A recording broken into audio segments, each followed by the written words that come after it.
90 சங்கீதத்தை மாறி மாறி வாசிப்போம். சங்கீதங்களின் புஸ்தகம் 90.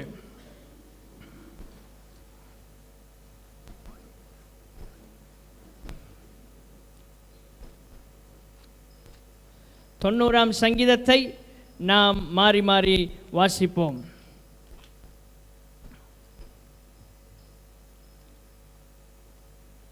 ஆண்டவரே, தேவரீர் தலைமுறை தலைமுறையாக எங்களுக்கு அடைக்கலமானவர்.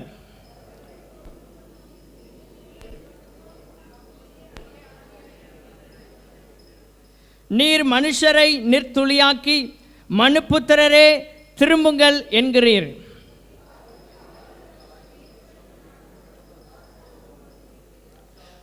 அவர்களை வெள்ளம் போல் வாரிக்கொண்டு போகிறீர்.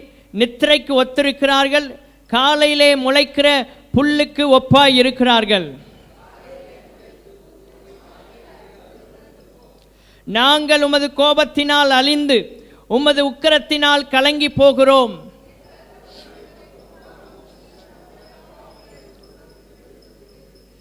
எங்கள் நாட்களெல்லாம் உமது கோபத்தால் போய்விட்டது.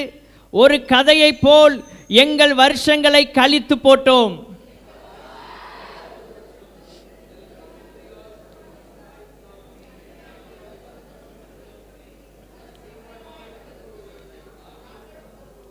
உமது கோபத்தின் வல்லமையையும் உமக்கு பயப்படத்தக்க விதமாய் உமது உக்கிரத்தையும் அறிந்து கொள்கிறவன் யார்?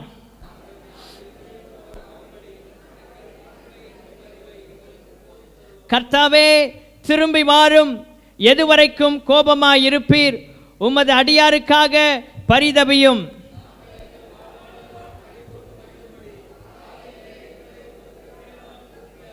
தேவரீர் எங்களை சிறுமைப்படுத்தின நாட்களுக்கும் நாங்கள் துன்பத்தை கண்ட வருஷங்களுக்கும் சரியா எங்களை மகிழ்ச்சியாக்கும்.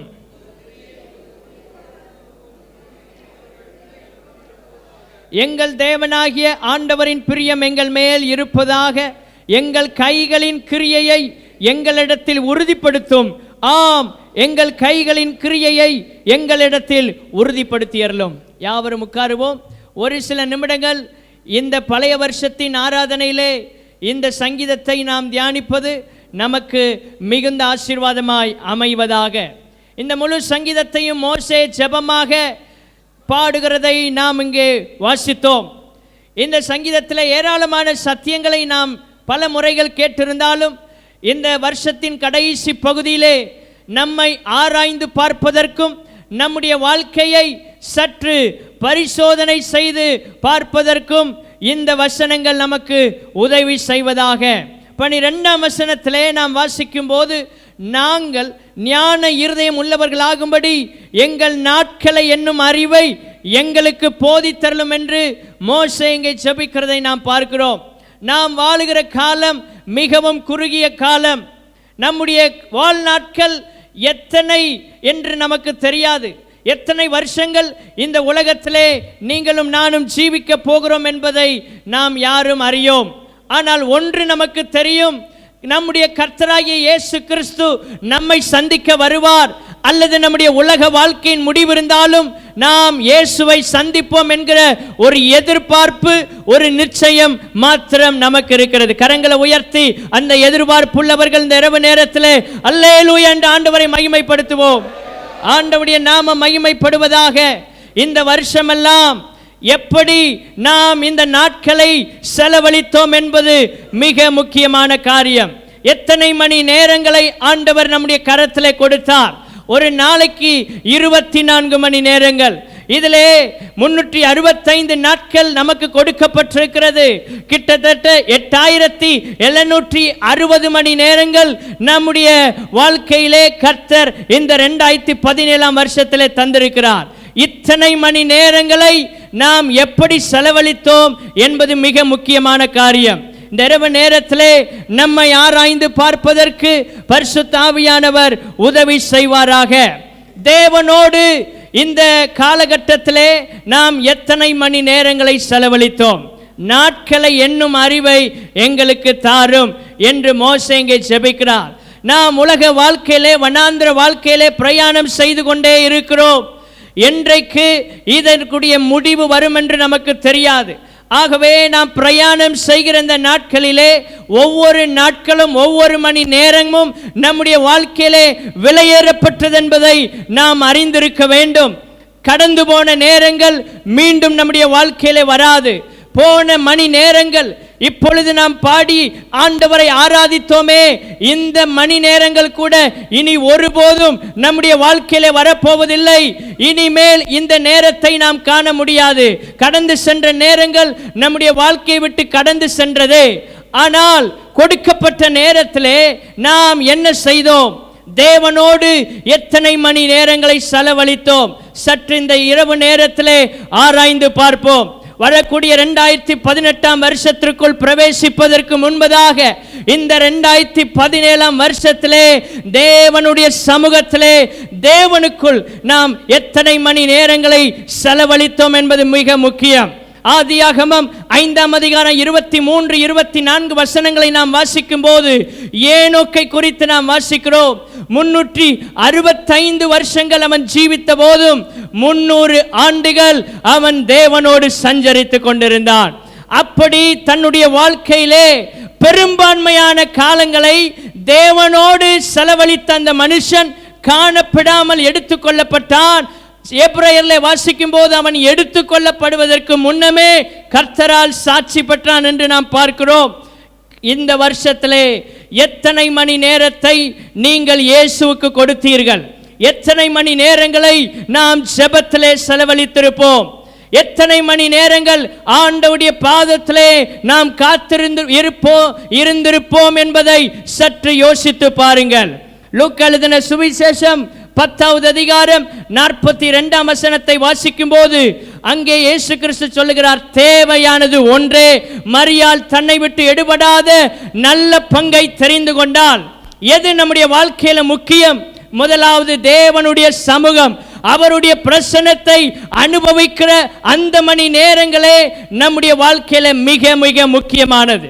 இந்த 2017 வருஷத்திலே எத்தனை மணி நேரங்கள் நாம் ஜெபத்திலே செலவழித்திருப்போம்? யோசித்து பாருங்கள்.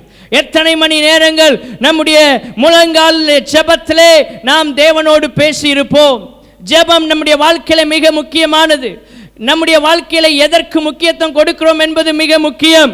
இரண்டாவதாக நாம் பார்க்கும்போது கடந்த வருஷத்திலே நீங்கள் பரிசுத்த வேதாகமத்திற்கு உங்கள் வாழ்க்கையிலே எத்தனை மணி நேரங்களை செலவழித்தீர்கள்? முதலாவது நாம் பார்க்கிற இந்த காரியங்கள் எல்லாம் தேவனோடு தேவ பிரசன்னத்திலே நாம் எப்படி நேரத்தை செலவழித்தோம் அல்லது எவ்வளவு நேரத்தை செலவழித்தோம் என்று நாம் இன்றைக்கு தியானித்துக் கொண்டிருக்கிறோம். தேவனோடு செலவழிக்காத ஒவ்வொரு நேரங்களும் நம்முடைய வாழ்க்கையில ஒரு பெரிய இழப்பாக அல்லது ஒரு பெரிய பாதிப்பாக இருந்திருக்க வேண்டும். தேவனுக்குரிய நேரத்தை உலகத்திற்கு நாம் கொடுத்திருப்போமேயானால் இந்த வருஷத்திலே பல பாதிப்புகள் ஒருவேளை நம்மை நெருக்கி இருக்கலாம். ஆகவே இந்த பழைய வருஷத்தோடு எல்லா பழைய அனுபவங்களையும் களைந்தவர்களாக வரக்கூடிய புதிய வருஷத்திற்குள் போகும்போது ஒரு தீர்மானத்தோடு கூட வரக்கூடிய வருஷத்தின் நாட்களை அந்த எண்ணுகிற அறிவை பெற்றவர்களாக தேவ சமூகத்திலே தேவனோடு நேரத்தை செலவழிக்கிற கிருபையை கர்த்தர் நமக்கு தருவாராக. கரங்களை உயர்த்தி தேவனுக்கு மகிமை செலுத்துவோம். ஹல்லேலூயா. ஜெபம், வேத தியானம், மூன்றாவது ஆராதனை. நாம் சேர்ந்து சபையிலே கூடி ஆராதிக்கிறோம். இந்த 24 மணி நேரம் ஒவ்வொரு நாளும் கொடுக்கப்பட்டிருக்கிறது. 365 நாட்களை நாம் ஒரு கதையை போல கழித்து போட்டோம். இங்கே வாசிக்கிறபடி அப்படி 8760 மணி நேரங்களை நாம் அதில் எத்தனை மணி நேரங்கள் கர்த்தருக்கு ஆராதனை செய்ய கொடுத்தோம்? யோசித்து பாருங்கள். 1 மணி நேரம் 2 மணி நேரம் ஆராதிப்பதற்குள்ளாக நம்முடைய அநேக நேரத்தில் நமக்கு பெரிய ஒரு பாதிப்பு உண்டானது போல நாம் நினைக்கிறோம். ஆனால் இத்தனை மணி நேரத்திலே நாம் திட்டமிடுவோமே, ஆனால் எத்தனை மணி நேரங்கள் இயேசுவை நாம் ஆராதித்திருப்போம்? எத்தனை மணி நேரங்கள் அவரை பாடி நாம் துதித்திருப்போம் என்பது மிக முக்கியமான காரியம். எத்தனை மணி நேரங்கள் நீங்கள் அவருக்காக செலவழித்திருக்கிறீர்கள்? சற்று யோசித்து பாருங்கள். ஆகவே வரக்கூடிய நாட்களிலே ஜெபத்திலும் பரிசுத்த வேதாகமத்தை தியானிப்பதிலும் ஆராதிப்பதிலும் நம்முடைய நாட்களை நாம் செலவிடுவோமேயானால் வரக்கூடிய வருஷம் நமக்கு ஆசீர்வாதமாக அமையும். அதற்கு பிற்பாடு நாம் பார்க்கும்போது தேவனுக்காக நாம் செலவழித்த நேரங்கள், முதலாவது தேவனோடு செலவழித்த நேரம், இரண்டாவதாக தேவனுக்காக நாம் செலவழித்த நேரங்கள், இயேசுவுக்காக நாம் பட்ட பிரயாசம். முதலாவது ஊழியம் என்று நாம் வைத்துக் கொள்வோம். எத்தனை மணி நேரங்கள் நாம் ஊழியத்திலே இயேசுவுக்காக செலவழித்திருக்கிறோம்? எத்தனை மணி நேரங்கள் நீங்களும் நானும் ஊழியத்தை செய்திருக்கிறோம்? எத்தனை பேருக்கு இந்த வருஷத்திலே இயேசுவை குறித்து நாம் அறிவித்திருக்கிறோம்? சற்று யோசித்து பாருங்கள். இத்தனை நாட்களை கர்த்தர் நம்முடைய கையிலே கொடுத்திருக்கிறார். ஆனால் ஏதோ நாம் பழக்க தோஷத்திலே ஒவ்வொரு வருஷத்தையும் கழித்து போடுவது போல கழித்து விட்டோமா? அல்லது இந்த வருஷத்திலே சிலருக்காகிலும் இயேசுவின் அன்பை சொல்லி இயேசுவண்டை சபைக்குள்ளே நாம் ஆத்துமாக்களை வழி நடத்தி இருக்கிறோமா? மிக முக்கியமான காரியம்.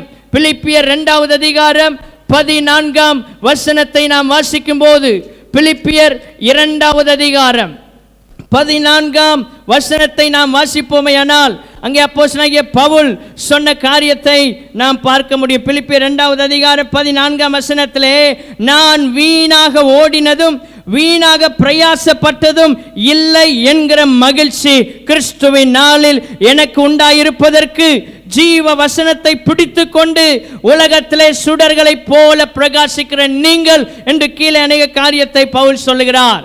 ஆகவே நம்முடைய ஊழியம், நம்முடைய பிரயாசம் வீணாக போய்விட்டதா?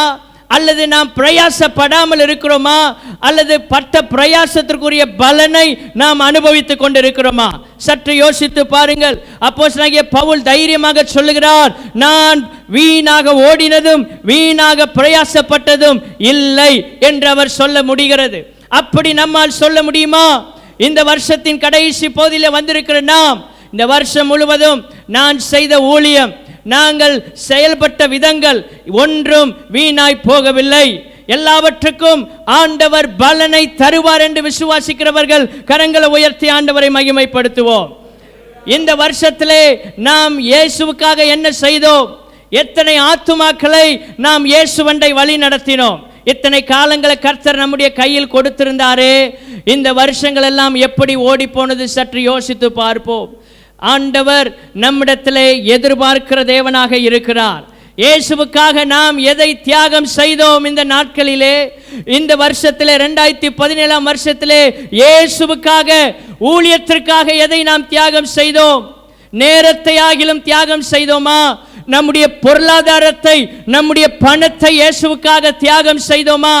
அல்லது நம்முடைய குடும்பத்தை, நம்முடைய அந்தஸ்தை, நம்முடைய பட்டம் பதவிகளை இயேசுவுக்காக தியாகம் செய்தோமா? இயேசுவுக்காக நாம் எதை செய்தோம் என்று யோசித்து பார்க்க வேண்டிய ஒரு கட்டம். தேவனோடு செலவழித்த நேரம் முக்கியம்.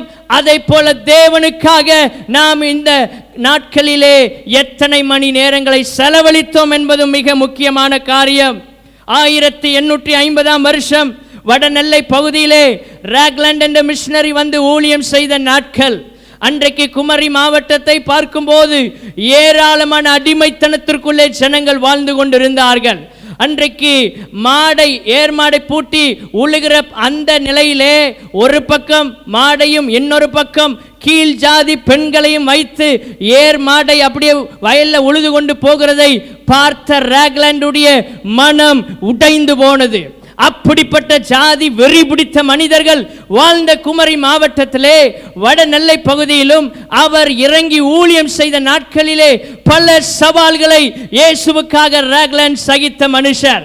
அப்படி சகித்து ஊழியத்தை செய்து ஒரு நாள் அவருடைய ஊழிய களைப்பின் நிமித்தமாக குடிப்பதற்கு தண்ணி, குடிப்பதற்கு கஞ்சி கூட இல்லாத நிலையிலே இந்த மனுஷன் வெள்ளைக்காரன் கடவுளை கொண்டு வந்து விட்டான்.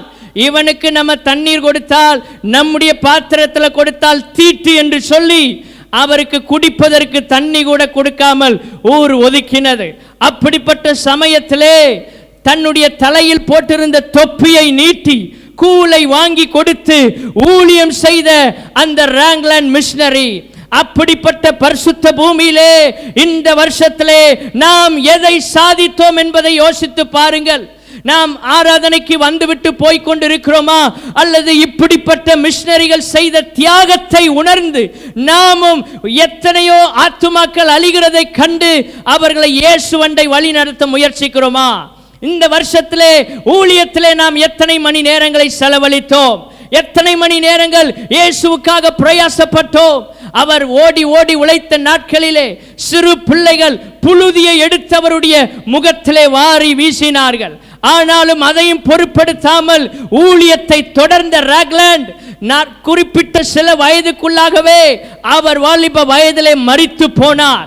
சிவகாசியை மையமாய் வைத்து ஊழியம் செய்தவர். இன்றைக்கு சிவகாசியிலே ஏராளமான கிறிஸ்தவ பிரதிகள் அச்சடிக்கப்படுகிறது. கரங்களை தட்டி ஆண்டவருக்கு மகிமை செலுத்துவோம். அச்சடிக்கப்படுகிற பிரதிகள்ல பெரும்பான்மையானவைகள் கிறிஸ்தவ பிரதிகள், துண்டு பிரதிகள் அச்சடிக்கப்படுகிறது. காரணம் என்ன? அன்றைக்கு அவர்கள் செய்த தியாகம், ஊழியத்திலே அவர்கள் விதைத்த விதை இன்றைக்கு 30, 60, 100 நாம் அறுவடை செய்து கொண்டிருக்கிறோம். அவர்கள் போட்ட அந்த பிளாட்ஃபார்முக்கு மேல இன்றைக்கு நாம் நின்று அறுவடை செய்ய கர்த்தர் கிருபை கொடுத்திருக்கிறார். அப்படிப்பட்ட சாதனைகளை நாம் செய்யாவிட்டாலும் ஒரு சில ஆத்துமாக்களையாகிலும் இயேசுவண்டை வழி நடத்துகிற கிருபையை கர்த்தர் நமக்கு தருவாராக. இந்த வருஷம் ஒருவேளை நாம் ஆத்துமாக்களை ஆதாயம் செய்யாமல் இருந்திருக்கலாம்.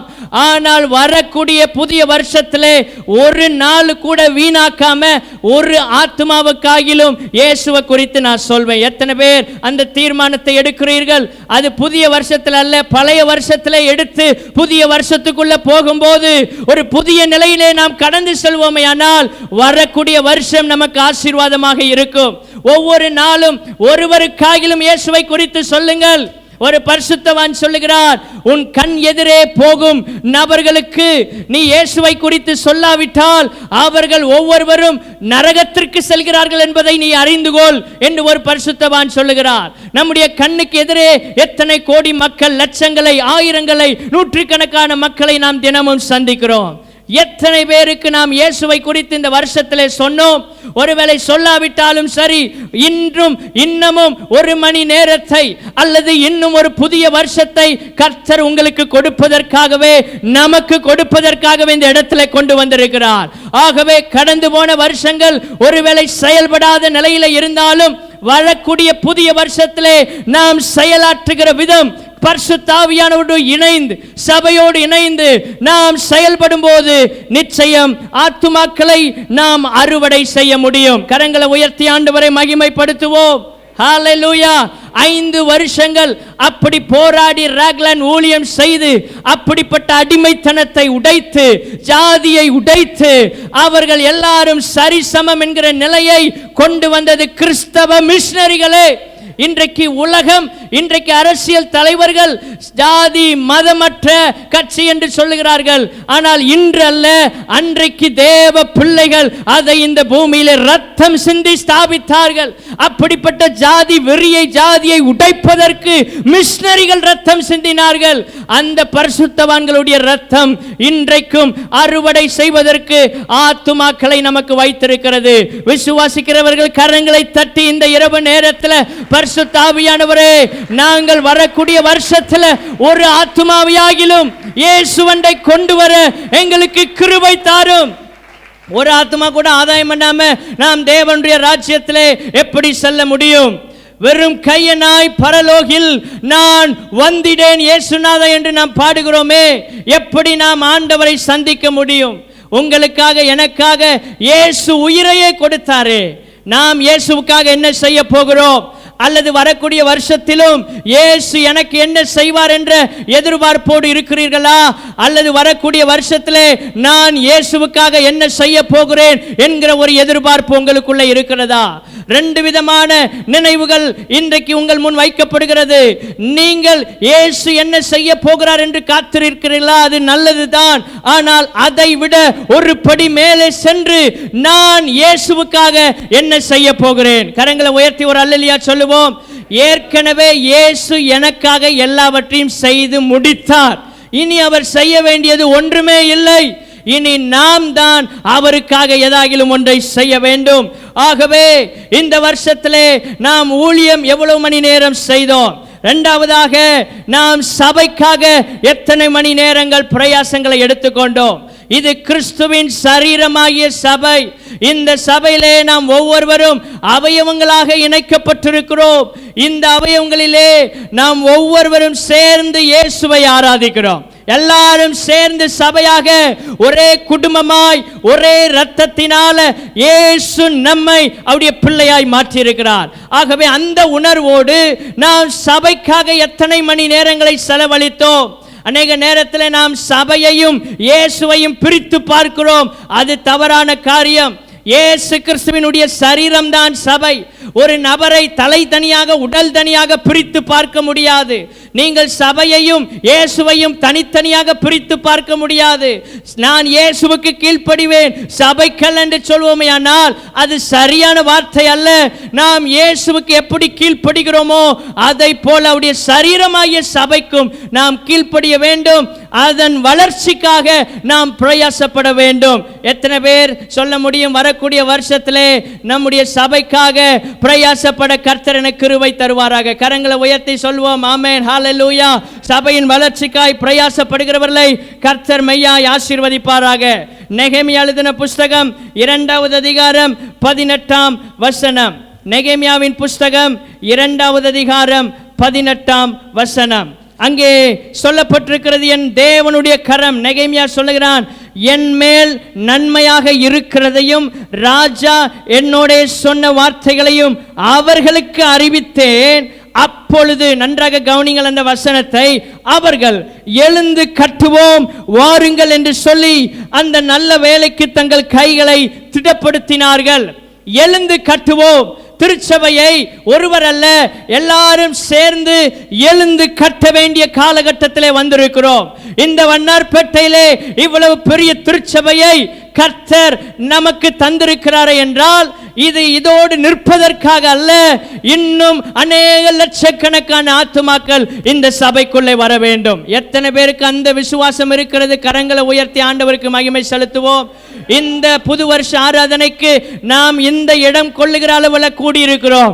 அடுத்த வருஷத்துல இந்த எல்லா பால்கனியும் நிரம்பக்கூடிய வகையில் நாங்கள் கர்த்தரை ஆராதிக்க வேண்டும் என்று விசுவாசிக்கிறவர்கள் மாத்திரம் 2 கரங்களை தட்டி ஆண்டவருக்கு மகிமையை ஏறெடுப்போம். அந்த விசுவாசம் உள்ளவர்கள் மாத்திரம் கரங்களை தட்டலாமா? ஹல்லேலூயா. ஓ ராமா ஷக்கமா ரிகமலா குதரகபரா. எழுந்து கட்டுவோம் வாருங்கள். எழுந்து கட்டு வா என்று சொல்லவில்லை, வாருங்கள் என்று ஒரு பெருங்கூட்டத்தை, முழு சபையை நெகேமியா அழைக்கிறதை நாம் பார்க்கிறோம். எல்லாரும் சேர்ந்து கட்டுகிறார்கள். இந்த திருச்சபையின் வளர்ச்சிக்காய் ஏதோ ஒரு சிலர் அல்ல, கூடியிருக்கிற நூற்றுக்கணக்கான விசுவாசிகள் ஏதோ கொஞ்ச பேர் அல்ல, எல்லா விசுவாசிகளும் இணைந்து எழுந்து கட்ட வேண்டிய ஒரு காலகட்டத்தில் நாம் வந்திருக்கிறோம். அப்படி எல்லாரும் இணைந்து கட்டுவோமேயானால் வெகு சீக்கிரத்திலே சபை ஆயிரங்கள் லட்சங்களால் நிரப்பப்படும். கர்த்தருடைய வசனம் அப்பொழுது நிறைவேறும். சீஷர்கள் தொகை எருசலேமே பெருகினது. வசனம் விருத்தி அடைந்த போது சீஷர்களுடைய தொகை எருசலேமில் பெருகினது என்று நாம் பார்க்கிறோம். இன்றைக்கு நாம் பிரசங்கிக்கிற இந்த வசனம் ஜீவனுள்ள தெய்வத்தை நாம் பிரசங்கிக்கிறபடினால் இந்த வார்த்தையை கேட்கிற ஜனங்களுக்குள்ளே ஒரு மாற்றம் ஏற்பட்டு இவர்களும் இயேசுவண்டை வந்து ஆயிரங்கள் லட்சங்கள் சபைக்குள்ள வருவதை பார்க்க வேண்டும். அந்த விசுவாசம் நமக்குள்ள இருக்க வேண்டும். நாம் செயல்படுகிறவர்களாக இருக்கணும். சபைக்காக நாம் எத்தனை மணி நேரங்களை செலவழித்தோம் இந்த வருஷத்திலே? அல்ல நம்மால் முடிந்த நேரத்தையாகிலும் நாம் கொடுத்தோமா? ஆராதனை ஜெபமெல்லாம் சபைக்காக செலவழிக்கிற நேரம் அல்ல, அது தேவனோடு நீங்கள் செலவழிக்கிற நேரம். தேவனுக்காக நீங்கள் செலவழிக்கிற நேரம் என்றால் சபையின் வளர்ச்சிக்காக, நம்முடைய உடல் உழைப்பு மாத்திரம் அல்ல, நம்முடைய பொருளாதாரத்திலும் நாம் சபையை தாங்கினவர்களாக எல்லா ஊழியங்களையும் முடிந்தவரை நாம் தாங்கும் போது தேவ ராஜ்யம் கட்டப்படும். கரங்களை உயர்த்தி ஆண்டவருக்கு மகிமை செலுத்துவோம். நம்முடைய ஆவி, ஆத்துமா, சரீரம் மூன்றும் இயேசுவுக்கு சொந்தம். அது சபைக்காக பயன்படட்டும். பக்தன் பாடினது போல, ஆவியின் வரங்கள் 9ஐயும் ஆவலுடன் நீ பெற்றிடுவாய், சபையின் நன்மைக்காய் உபயோகிப்பாய், சந்ததம் சபையில் நிலைத்திருப்பாய். இப்படிப்பட்ட ஆவிக்குரிய பாடல்களிலே ஏராளமான சத்தியங்கள் இருக்கிறதே. சபையின் நன்மைக்காக உங்களுடைய வரங்களை நீங்கள் பயன்படுத்துகிறீர்களா அல்லது சுய நன்மைக்காக பயன்படுத்துகிறீர்களா? கர்த்தர் நமக்கு கொடுத்திருக்கிற தாளந்துகள் இந்த சபையின் வளர்ச்சிக்காய் பயன்படுவதாக. ஒருவேளை நம்முடைய சுய சித்தப்படி அல்லது சுய விருப்பத்தை நிறைவேற்ற அல்லது நம்முடைய பெருமைக்காக பயன்படுத்தி இருப்போம். ஆனால் இந்த இரவு நேரத்திலே நம்முடைய சிந்தையை மாற்றினவர்களாக, ஆண்டவரே இன்று முதல் எங்களுடைய உடல், பொருள், ஆவி, உள்ளம் எல்லாம், எங்களுடைய கிருபைகள், வரங்கள் எல்லாம் இயேசுவுக்காய் பயன்படட்டும். எத்தனை பேர் சொல்ல முடியும்? மீண்டும் கரங்களை தட்டி எல்லாரும் இந்த இரவு நேரத்திலே எங்களுடைய வரங்கள் சபைக்காக பிரயோஜனப்படட்டும். சபையின் நன்மைக்காக நாங்கள் வரங்களை உபயோகிக்க கிருபை தாரும். எங்கள் தாளந்துகள், நமக்கு கர்த்தர் கொடுத்த ஆசீர்வாதங்கள் சபையின் நன்மைக்காய் உபயோகிக்கப்படுவதாக. நம்முடைய சொந்த விருப்பத்திற்காக அல்ல, அல்லது நம்முடைய சுய பெருமைக்காக அல்ல. தேவனுடைய ராஜ்யம், தேவனுடைய சபை கட்டப்படுவதற்காக நீங்கள் உங்களையும் உங்களுக்கு உண்டானவைகளையும் அர்ப்பணிப்பீர்களேயானால் நிச்சயம் கர்த்தர் நம்மை ஆசீர்வதிப்பார். நிச்சயம் கர்த்தர் நம்மை ஆசீர்வதிப்பார். அதை போல அமெரிக்க ஐக்கிய தேசத்திலே ஆறுகளுக்கு நடுவிலே ஓடின கப்பல்களிலே ஊழியம் செய்த ஒரு சம்பவத்தை நாம் ஒருவேளை அறிந்திருக்கலாம், சிலர் அறியாமல் இருக்கலாம். ஒரு மனிதன் ஒரு ஆலயத்திற்கு முன்பதாக நின்று தன்னுடைய ஒவ்வொரு நாளையும் துண்டு பிரதி கொடுக்கிற ஊழியத்திற்காக செலவழித்து வந்தார். ஒவ்வொரு நாளும் அந்த ஆலயத்தின் வாசலில் நின்று ரோட்டு ஓரமாக துண்டு பிரதிகளை விநியோகித்தார். ஒரு நாள் அப்படி கொடுக்கிற நேரத்தில் ஒரு வாலிபன் அந்த துண்டு பிரதியை வாங்கி அதை படித்து ஆலயத்திற்குள்ளே வந்து அமர்ந்தான். அன்றைக்கு ரட்சிக்கப்பட்டான், இயேசுவை அறிந்து கொண்டான், அவன் ஊழியம் செய்ய ஆரம்பித்தான். 20 வருஷங்கள் உருண்டோடி போனது. ஒரு நாள் அந்த ரட்சிக்கப்பட்ட வாலிபன், நான் இப்படிப்பட்ட ஒரு துண்டு பிரதியினால் ரட்சிக்கப்பட்டேன் என்று சொல்லி அவனும் துண்டு பிரதி எடுத்து அமெரிக்க ஐக்கிய நாடுகள் அந்த ஆறுகளில் ஓடுகிற கப்பல்களிலே சென்று ஊழியம் செய்த நாட்களிலே ஒரு மனிதனுக்கு துண்டு பிரதியை கொண்டு கொடுத்தான். கொடுத்த நேரத்தில் அந்த துண்டு பிரதியை வாங்கின மனுஷன் மிக ஆத்திரத்தோடு, ஏன் எனக்கு இதை கொடுத்தாய் என்று அவன் இவனை பார்த்து சிங்கம் போல கர்ச்சித்தான். அந்த சமயத்திலே ஐயா இயேசுவை குறித்ததான வார்த்தைகள் என்று மிக அமைதியாக சொன்னான் அந்த வாலிபன்.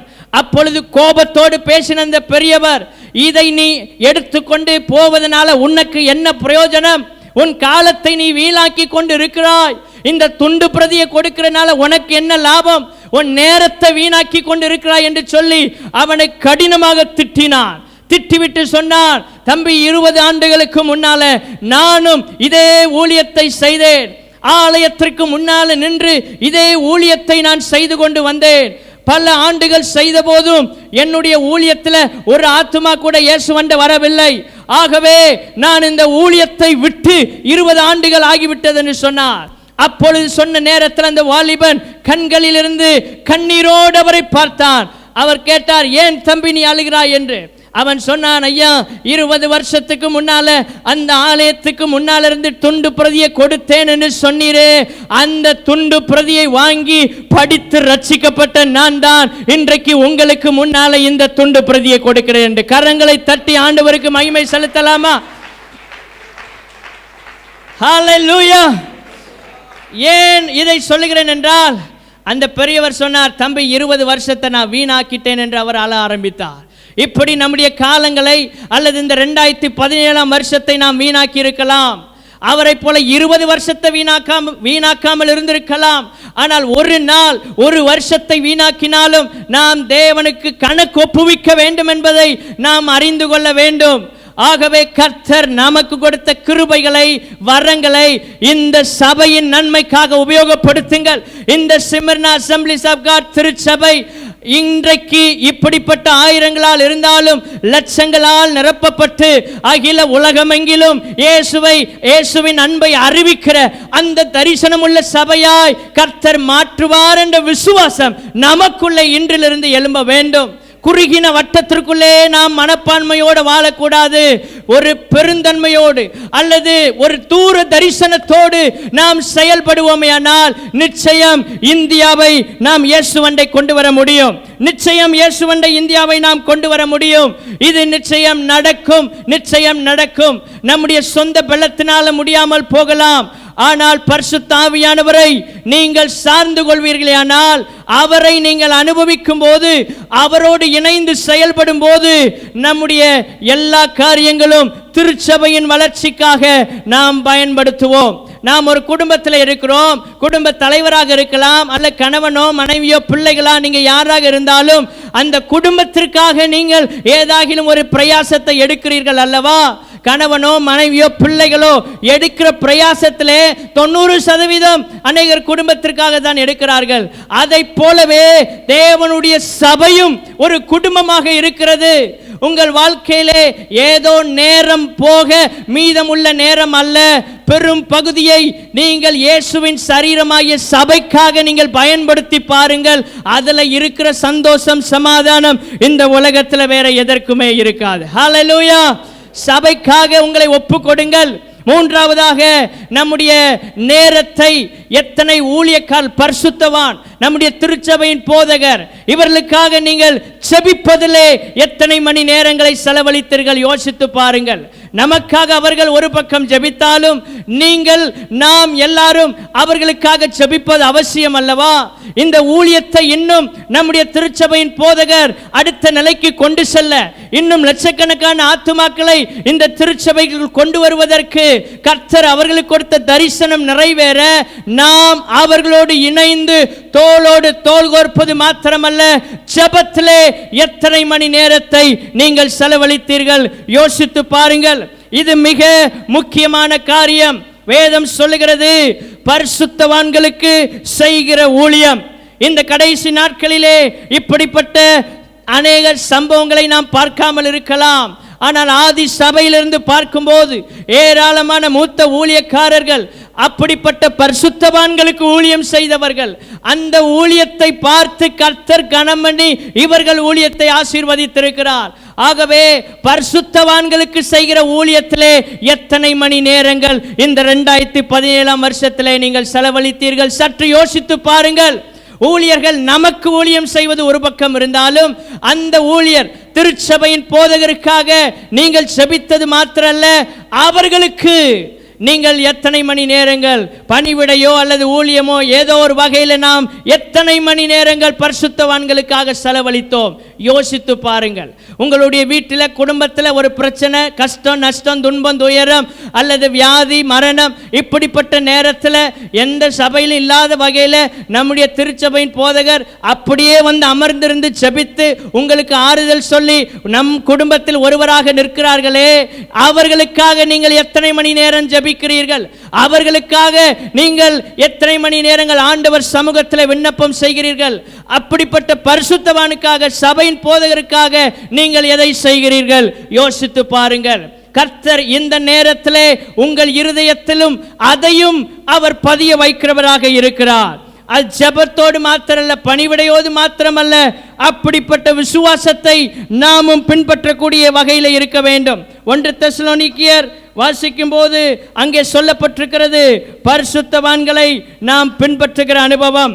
1 அதிகாரம் 6 வசனத்திலே பின் பகுதியிலே பாருங்கள், திருவசனத்தை ஏற்றுக்கொண்டு எங்களையும் கர்த்தரையும் பின்பற்றுகிறவர்களாகி. இப்படிப்பட்ட காரியத்தை நாம் எத்தனை பேர் செய்து வருகிறோம்? அநேகர் நாம் சொல்லலாம், இயேசுவை பின்பற்றுவேன், பரிசுத்தவான சபையின் போதகரையும் நான் பின்பற்ற வேண்டிய அவசியம் இல்லை என்று. இது வேதத்திற்கு முரணான காரியம், பரிசுத்த வேதாகமத்திற்கு எதிரான காரியம். இன்றைக்கு நாம் இயேசுவை நேரடியாக தரிசிக்கவில்லை, ஆவியிலே நாம் விசுவாசித்து உள்ளத்திலே அனுபவித்து ஆராதிக்கிறோம். ஆனால் இயேசுவின் பிரதிநிதிகளாக, இயேசுவுக்கு பதிலாக அவரால் அனுப்பப்பட்ட ஊழியர்கள், பரிசுத்தவான்கள், திருச்சபையின் போதகரை கர்த்தர் சபையிலே தலைவராக வைத்திருக்கிறார். அவர்களுக்காக நாம் எத்தனை மணி நேரங்களை செலவழித்தோம்? அவர்களை நாம் பின்பற்றி இருக்கிறோமா? அவர்களை பின்பற்றுவதென்றால் அவர்களுக்குரிய விசுவாசத்தை நாம் பின்பற்றுவதென்று அர்த்தம். அவர்கள் எப்படி விசுவாசத்திலே முன்னேறி செல்கிறார்களோ அதே நிலையிலே நாம் கடந்து செல்வதுதான் திருச்சபையின் போதகருக்கு சந்தோஷம். யோவான் சொல்லும்போது, என் பிள்ளைகள் சத்தியத்திலே நடக்கிறார்கள் என்று கேள்விப்படுகிற சந்தோஷத்திலும் அதிகமான சந்தோஷம் எனக்கு இல்லை. கரங்களை உயர்த்தி கர்த்தரை மகிமைப்படுத்துவோம். அதுதான் சபையின் போதகருக்கு ஒரு பெரிய சந்தோஷம். வேற எதுவும் சந்தோஷத்தை கொடுக்காது. முழு குடும்பமும் இந்த சபையிலே வந்து நாம் இயேசுவை ஆராதிப்போமையானால் அதுதான் நமக்கும் நம்முடைய குடும்பத்திற்கு மாத்திரமல்ல, நம்முடைய திருச்சபையின் போதகருக்கும் அது சந்தோஷத்தை கொடுக்கக்கூடியதாக இருக்கிறது. பரிசுத்தவான்களை உங்க வாழ்க்கையில கனம் பண்ணுங்கள். திருச்சபையின் போதகரை உங்கள் வாழ்க்கையில கனம் பண்ணுங்கள். நமக்கு ஒருவேளை வேதம் எல்லாம் தெரிந்தது போல இருந்தாலும் நம்மை விட அனுபவத்திலே தேறினவர்கள் கர்த்தர் நமக்கு மேல வைத்திருக்கிறாரே. திருச்சபையின் போதகரின் வார்த்தைக்கு கீழ்ப்படியுங்கள். இந்த வரக்கூடிய வருஷத்திலே ஒரு தீர்மானத்தோடு அவர்கள் நமக்கு கொடுக்கிற உபதேசத்திற்கு அடங்கி செல்கிறவர்களாக அந்த ஆதி அப்போஸ்தல உபதேசத்திலே நிலைத்திருந்து நாளுக்கு நாள் சபையையும் இந்த ஊழியத்தையும் கட்டி எழுப்ப போதகரோடு நீங்கள் துணை நிற்பீர்களே ஆனால் சீக்கிரத்தில் இந்த திருச்சபையின் வளர்ச்சியை நாம் பார்க்க முடியும். இங்கிலாந்தின் அப்போஸ்தலர் என்று சொல்லப்படுகிற ஜான் வெஸ்லியை குறித்து நீங்கள் கேள்விப்பட்டிருப்பீர்கள். அவருடைய தாய் இவரையும் இவருடைய சகோதரனும் பிறந்தபோது இவர்கள் ரெண்டு பேரும் பேச ஆரம்பிக்கிற அந்த ஒரு நிலையில முதலாவது அவருக்கு சொல்லிக் கொடுத்த வார்த்தை வசனம் என்னவென்றால் கர்த்தருடைய ஜெபம். அம்மாவோ அப்பாவோ என்று சொல்லல, முதல்ல சொன்ன வார்த்தை கர்த்தருடைய ஜெபம். அப்படியாக அந்த தாய் ஜான் வெஸ்லியையும் அவருடைய சகோதரனையும் வளர்த்தார்கள்.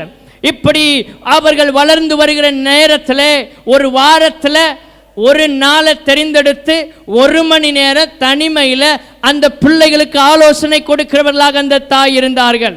அந்த தாய் சொன்னார்கள், நான் மரிக்க போகிறேன், நான் மரித்த பிற்பாடு என்னை நீங்கள் அடக்கம் செய்யும் போது துதித்து பாடி இயேசுவை மகிமைப்படுத்தி அடக்கம் செய்ய வேண்டும் என்று. அந்த ஜான் வெஸ்லி தான் 46,000 பிரசங்கங்களை செய்து அவர் தெருக்களில் நடந்து போகும்போதே ஜனங்கள் பாவ உணர்வடைந்து அழுவார்கள். நீங்கள் அவர் சரித்திரத்தை வாசித்தால் தெரியும். தெருக்களில் நடந்து போகும்போது, தொழிற்சாலைகளில் சும்மா போய் நிற்கும் போதே ஜனங்கள் பாவ உணர்வடைந்து அழுதார்கள். காரணம் அந்த அபிஷேகம், தேவ பிரசனம், சிறு வயது முதல் வளர்க்கப்பட்ட அந்த விதம், அந்த போதனை அவரை 46,000 பிரசங்கங்களை செய்வதற்கு கர்த்தர் உதவியாக அவரை மாற்றினார். இன்றைக்கு நீங்களும் நானும் கேட்கிற போதனை, திருச்சபையின் போதகர் மூலமாக நீங்கள் கேட்கிற உபதேசங்கள், சத்தியங்கள் இப்படிப்பட்ட அபிஷேகம் உள்ள மனுஷர்களாக, இந்தியாவை சுதந்திரிக்கிற மனிதர்களாக நம்மை எழுப்பிவிடும் என்பதிலே எந்த சந்தேகமும் இல்லை. மீண்டும் சொல்லுகிறேன், தேவனோடு இந்த வருஷத்தில் எத்தனை மணி நேரங்களை நாம் செலவழித்தோம்? இரண்டாவதாக, தேவனுக்காக உங்கள் வாழ்க்கையில எத்தனை மணி நேரங்களை நீங்கள் செலவழித்தீர்கள்? நல்ல திருச்சபை, நல்ல போதகர், நல்ல சபை விசுவாசிகளை கர்த்தர் நமக்கு தந்திருக்கிறார். விசுவாசிக்கிறவங்க கையை தட்டி நல்லா ஆண்டவருக்கு நன்றி செலுத்தலாமா? இந்த 2017 வருஷத்தின் கடைசி பகுதியில் சந்தோஷமா நன்றி செலுத்துங்க பார்க்கலாம். நல்ல சபை, நல்ல போதகர், நல்ல விசுவாசிகளை எங்கள் தந்ததற்காய் ஸ்தோத்திரம். கரங்களை தட்டி எல்லாரும் ஆண்டவரை ஸ்தோத்தரிப்போம். ஹல்லேலூயா. இப்படிப்பட்ட இந்த சபையிலே, இப்படிப்பட்ட உபதேசத்தில், இப்படிப்பட்ட போதகர் மூலமாய் வளர்க்கப்பட்டு வருகிற நாம் நிச்சயம் இந்த போதனைகள் நம்முடைய வாழ்க்கையில் ஒரு பெரிய ஆசீர்வாதத்தை கொண்டு வரும். கர்த்தர் இன்றைக்கு நம்மோடு பேசி கொண்டிருக்கிறார். 12 மணியை தாண்டினா நம்முடைய போதகர் ஊழியத்தில் 59வது வருஷத்துக்குள்ள அடியெடுத்து வைக்கிறார்கள். ஹல்லேலூயா. இத்தனை வருடங்கள் ஆண்டவருடைய கிருபை, ஆண்டவருடைய தயவு நம்முடைய போதகரோடு இருந்திருக்கிறதே. கரங்களை தட்டி எல்லாரும் சேர்ந்து ஆண்டவரே, நல்ல சபையின் போதகரை எங்களுக்கு கொடுத்ததற்காய் ஸ்தோத்திரம். நல்ல ஊழியர்கள், நல்ல விசுவாசிகள், நல்ல திருச்சபை, இந்த ஐக்கியத்தை எல்லாம் எங்கள் தந்ததற்காய் ஸ்தோத்திரம். ஹல்லேலூயா. ஏன் இதை சொல்லுகிறேன் என்றால், இப்படிப்பட்ட உபதேசங்கள், கடினமான உபதேசங்கள் தான் நம்மை நித்திய ஜீவனுக்குள் கொண்டு சேர்க்கும். இடுக்கமான வாசல் வழியாய் உட்பிரவேசிங்கள் என்று இயேசு சொன்னாரே, இந்த உபதேசங்கள் தான் நம்மை நித்திய ஜீவனுக்குள் வழி நடத்தும். போதகர் சொல்லும்போது நமக்கு ஒருவேளை கடினமாக தெரிந்தாலும், நம்முடைய இருதயம் தற்சமயத்தில் ஏற்றுக்கொள்ளாதது போல தெரிந்தாலும், நீங்கள் போய் ஆராய்ந்து தேவ சன்னிதானத்தில் ஜெபித்து பாருங்கள். பரிசுத்த வேதாமத்தை திறந்து பாருங்கள். ஆதி அப்போஸ்தலருடைய உபதேசமும் நம்முடைய திருச்சபையிலே போதகர் கொடுக்கிற உபதேசமும் ஒன்றாக இருக்கும். நீங்கள் சத்தியத்தை ஏற்றுக்கொண்டு சாட்சியாய் வாழ கர்த்தர் கிருபை தருவார். ஆகவே வரக்கூடிய புதிய வருஷத்திலே ஒரு புதிய தீர்மானத்தோடு நாம் கடந்து செல்ல வேண்டுமையானால், இந்த பழைய வருஷத்தின் எல்லா அனுபவங்களை களைந்து போட்டவர்களாக வரக்கூடிய வருஷத்திலே தேவனோடு நான் நேரத்தை செலவழிப்பேன். குறிப்பாய் ஜெபம், பரிசுத்த வேதாமத்தை தியானிப்பது, ஆராதனை, இதிலே நான் தேவனோடு நேரத்தை செலவழிப்பேன். 4 சபை கூடுதல், இதிலே நான் தேவனோடு நேரத்தை செலவழிப்பேன். சபை கூடுதல் தேவனுக்காக செய்கிறதல்ல, நீங்கள் தேவனோடு இருக்கிற ஒரு அனுபவம். ஆகவே அந்த சபை கூடுதலை நீங்கள் விட்டுவிடக் கூடாது. நாளுக்கு நாள் நம்முடைய வாழ்க்கையிலே இன்னும் பக்தி விருத்தி அடைவதற்காகத்தான் கர்த்தர் சபையை ஏற்படுத்தி அதிலே ஊழியர்கள், போதகரை ஆண்டவர் வைத்திருக்கிறார். எபேசியரிலே நமக்கு எல்லாருக்கும் தெரிந்த வேத பகுதி. உங்களுடைய என்னுடைய வாழ்க்கை பக்தி விருத்தி அடைய வேண்டும். இன்று இருக்கிற பக்தி நாளைக்கு பெருக வேண்டும். எத்தனை பேர் அப்படி விசுவாசிக்கிறீர்கள்? இன்றைக்கு நான் ஜெபிக்கிற ஜெப அனுபவத்திலிருந்து வரக்கூடிய புதிய வருஷத்துல இன்னும் கொஞ்ச நேரம் நான் ஜெபிக்கணும். தேவனுக்காக நான் செய்கிற ஊழியம், சபைக்காக படுகிற பிரயாசம், பரிசுத்தவான்களுக்கு செய்கிற ஊழியம், இதுல நான் இன்னும் பெருக நினைக்கிறேன் என்று சொல்லுகிறவங்க மட்டும் 2 கரங்களை தட்டி, ஆண்டவரே எனக்கு அந்த கிருபையை தாரும். ஹல்லேலூயா, ஹல்லேலூயா. அப்படி இருந்த இடத்துல கண்களை மூடி, இருந்த இடத்துல எல்லாரும் கண்களை மூடி ஆண்டவரை நோக்கி பார்ப்போம். எல்லாரும் வாய்களை திறந்து இந்த பழைய வருஷத்தின் கடைசி பகுதியிலே, சர்வ வல்ல தேவனே, நீர் எங்களோடு இடைப்பட்டதற்காய் ஸ்தோத்திரம். ஆண்டவருடைய வார்த்தை எனக்கு கடந்து வந்தது என்று சொல்லுகிறவள் மாத்திரம் வாய்களை திறந்து நல்ல சத்தத்தை உயர்த்தி எல்லாரும் ஆண்டவரை நோக்கி பார்ப்போம். ஹல்லேலூயா, ஹல்லேலூயா. ஆண்டவரே, இந்த வருஷத்திலே எல்லா பழைய அனுபவங்கள் எங்களை விட்டு மாறட்டும், எங்களை விட்டு மாறட்டும், எங்களை விட்டு மாறட்டும். ஒருவேளை இந்த வருஷத்திலே நாங்கள் சில மணி நேரத்தை மாத்திரம் உங்களுக்கு கொடுத்து மற்ற நேரத்தை நாங்கள் எடுத்திருப்போமே, ஆனால் எங்களை மன்னிப்பீராக, எங்களை மன்னிப்பீராக. இந்த வருஷத்திலே நாங்கள் ஆண்டவரே உமக்கு கொடுக்க வேண்டிய நேரத்தை கொடுக்காமல் தவறி இருப்போமே, ஆனால் எங்களை மன்னியும். வரக்கூடிய வருஷத்திலே நாங்கள் உம்மோடு நேரத்தை செலவழிக்க, ஏனோக்கை போல செலவழிக்க எங்களுக்கு கிருபை தாரும் என்று கரங்களை தட்டி எல்லாரும் ஜெபம் பண்ணுங்க. அபிஷேகத்தில் நிரம்பி உலகத்திற்கு நாங்க கொடுத்த நேரங்கள் போதும் ஆண்டவரே, உமக்கு நாங்கள் நேரத்தை கொடுக்க, உங்க பிரசன்னத்தில் காத்திருக்க, உங்க பாதத்தில் அமர்ந்து மரியாதை போல தேவையானதை நாங்கள் பெற்றுக்கொள்ள கிருபை தாரும். கரங்களை தட்டி எல்லாரும் அந்நிய பாஷையில ஜெபம் பண்ணுவோம். ஹல்லேலூயா. எல்லாரும் எழுந்து நிற்போம். இந்த இரவு நேரத்திலே இன்னும் ஒரு சில மணி நேரங்களுக்குள்ளாக நாம் புதிய வருஷத்துக்குள்ளே பிரவேசிக்க போகிறோம். எல்லாரும் எழுந்து நின்று வாய்களை திறந்து, ஆண்டவரே எங்களுடைய வாழ்க்கையுடைய கரத்தில் இருக்கிறது, எல்லாரும் ஜெபிக்க போகிறோம். எல்லாரும் ஒரு சில நிமிடங்கள் வாய்களை திறந்து நல்லா ஜெபம் பண்ணுங்க. பரிசுத்த ஆவியானவரே, உம்முடைய கிருபை எங்களை இம்மட்டும் தாங்கினதற்காய் ஸ்தோத்திரம். எல்லாரும் கரங்களை தட்டி அந்நிய பாஷையில ஒரு சில மணி நேரங்கள் ஜெபம் பண்ணலாமா? நல்ல கரங்களை தட்டி அந்நிய பாஷையில எல்லாரும் ஜெபிங்க. எல்லாரும் அந்நிய பாஷையில ஜெபம் பண்ணுவோம். எல்லாரும் அந்நிய பாஷையில நல்ல சத்தத்தை உயர்த்தி, எல்லாரும் சத்தத்தை உயர்த்தி ஜெபியுங்கள். ஓரா மாரா தரி மக்கலக தரமன கரே உரபலக ஷகதி ரமன தேரே உரபகலக துரபகலக ஷகரபா. பரிசுத்த ஆவியானவரே, எங்களுக்குள்ள இருக்கிற எல்லா சோர்வுகள், மந்த நிலைமைகள் இந்த இரவு நேரத்தில் எங்களை விட்டு அகலட்டும், எங்களை விட்டு அகலட்டும் இயேசுவின் நாமத்தினால. வரக்கூடிய ஆண்டுக்குள் நாங்கள் பிரவேசிக்கும் போது ஒரு தீர்மானத்தோடு, புதிய அனுபவத்தோடு பிரவேசிக்க என் தேவன் எங்களுக்கு கிருபை பாராட்டும், எங்களுக்கு கிருபை பாராட்டும். எல்லாரும் எல்லாரும் அந்நிய பாஷைகளை பேசி, எல்லாரும் அந்நிய பாஷைகளை பேசுங்க. ஒருவரும் மௌனமா இருக்க வேண்டாம். எல்லாரும் சத்தத்தை உயர்த்தி அந்நிய பாஷையில எல்லாரும் ஜெபியுங்கள். எல்லாரும் அந்நிய பாஷையில ஜெபியுங்கள். பரிசுத்த ஆவியானவர் நம்மை நிரப்புகிற நேரம், நம்மை நிரப்புகிற நேரம். எல்லாருடைய சத்தம் உயரட்டும். உங்க சத்தம் உயரட்டும். கூப்பிடுங்க, இயேசுவேன்னு கூப்பிடுங்க. ஆவியானவரே, ஜெபத்தை நிறுத்தாதீங்க. எல்லாரும் வாய்களை திறந்து ஜெபம் பண்ணிட்டே இருங்க. எல்லாரும் ஜெபித்து கொண்டே இருங்க. ஒரு சில மணி நேரங்கள் கர்த்தர் இந்த வருஷத்திலே நமக்கு மீதம் கொடுத்திருக்கிறார். இந்த மணி நேரத்திலே நாம் தேவ சன்னிதானத்திலே ஒப்பு கொடுக்க வேண்டிய விஷயங்களை ஒப்பு கொடுப்போம். அவர் பாதத்திலே அர்ப்பணிக்க வேண்டிய விஷயத்திலே நம்மை அர்ப்பணிக்க கர்த்தர் கிருபை தருவாராக.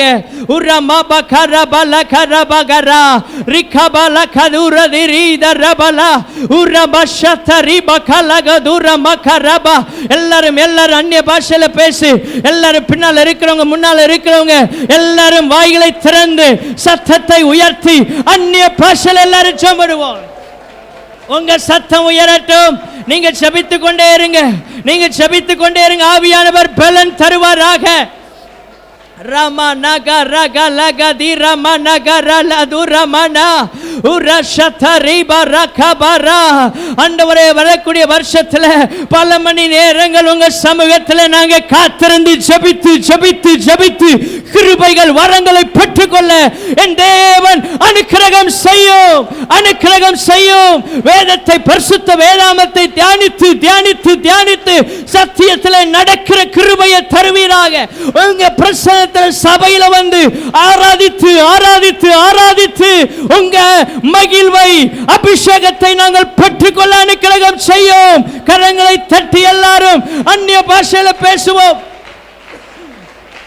Ora makara garadare urabala karaka shakadari bakalagaramana urabashatari ladura bakalagara. தேவனுக்காக செயல்படுகிறவர்களாய் கர்த்தாவே என்னை மாற்றும் என்று கேளுங்க. இந்த இரவு நேரத்திலே இயேசு எனக்காக என்ன செய்தார் என்பதை விட நான் இயேசுவுக்காக என்ன செய்ய போகிறேன் என்பது ரொம்ப முக்கியம். கரங்களை தட்டி அபிஷேகத்தில் நிரம்பி வரக்கூடிய வருஷத்துல ஒரு சில ஆத்துமாக்களை எங்கள் சபைக்குள்ள நாங்கள் வழி நடத்த எங்களுக்கு கிருபை தாரும். பரிசுத்த ஆவியானவரே, உம்முடைய வல்லமையை தாரும் ஆண்டவரே. உம்முடைய அபிஷேகத்தை ஒவ்வொருவர் மேலும் அளவில்லாமல் ஊற்றும், அளவில்லாமல் ஊற்றும். செயலற்ற நிலைமைகள் மாறட்டும், செயலற்ற நிலைமைகள் மாறட்டும். ஒவ்வொருவரும் செயல்படக்கூடிய விசுவாசிகளாய் சபைக்காக பிரயாசப்பட, ஊழியத்திற்காக பிரயாசப்பட, பரிசுத்தவான்களுக்காக, போதகருக்காக பிரயாசப்பட எங்கள் ஒவ்வொருவருக்கும் கிருபை பாராட்டும். நல்ல கரங்களை தட்டி ஜெபத்தில் எல்லாரும் அபிஷேகத்தில் நிரம்பி, ஆவியானவரே எங்களுக்கு அந்த பலனை இந்த நாளிலே எங்களுக்கு தந்தருளுவீராக. ரமா ரகப ரகரகரா உரபல ஷகதிர மனகரமனா. உம்முடைய பலிபீடத்திலே எங்களை வைக்கிறோம், எங்களை வைக்கிறோம். உம்மை வைக்க வேண்டிய இடத்துல நாங்கள் வேற எதையாகிலும் வைத்திருப்போமேயானால் இந்த இரவு நேரத்தில் இயேசுவின் நாமத்தில் அதை தூக்கி எறிகிறோம், அதை தூக்கி எறிகிறோம். உமக்கு கொடுக்க வேண்டிய நேரத்தை உம்முடைய பிள்ளைகள் வேற எதற்காகிலும் கொடுத்திருப்பார்கள் ஆனால் இயேசுவின் நாமத்தினால் அதை துரத்துகிறோம். அப்பா, இந்த நேரம் முதல் உம்முடைய பிள்ளைகள் உம்மையே கனம் பண்ண, உம்மை மாத்திரம் சேவிக்கிற கிருபையை தாரும். அபிஷேகத்தை எல்லாரும் கரங்களை தட்டி, ஆவியானவரே எங்களுக்கு உதவி செய்யும், உதவி செய்யும் என்று கேளுங்க. வாய்களை திறந்து சபையாக எல்லாரும் சத்தத்தை உயர்த்தி ஜெபிக்கலாமா? நீ மனுஷனுக்காக ஜெபம் பண்ணல, நீ கர்த்தரிடத்தில் ஜெபிக்கிறாய். உன் வாயை திறந்து நீ ஜெபிப்பாயானால் பரலோகம் கேட்கிறது. மனுஷனுக்காக அல்ல, நீ கைதட்டுவது தேவனுக்காக. நீ ஜெபிப்பது உனக்காக, உன் நன்மைக்காக, தேசத்தின் ரட்சிப்புக்காக, தேவராஜ்யம் கட்டப்பட, ஏதோ ஒரு மனுஷனுக்காக அல்ல. நீ கொடுக்கிற காணிக்கை ஊழியருக்கு அல்ல, திருச்சபைக்கு, அது தேவ ராஜ்யத்திற்கு பரலோகத்திற்கு செல்லுகிறது. அந்த எண்ணத்தோடு ஆண்டவரே நாங்கள் சீர்பொருந்த வேண்டிய விஷயத்தில் இந்த இரவு நேரத்தில் எங்களை சீர்பொருந்த பண்ணும், எங்களை சீர்பொருந்த பண்ணும்.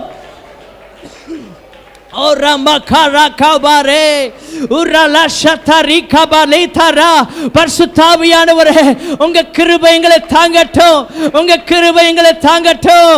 கரங்களை உயர்த்தி எல்லாரும் அர்ப்பணிப்போடு கூட பரிசுத்தாவியானவர் எங்களுக்கு உதவி செய்யும்.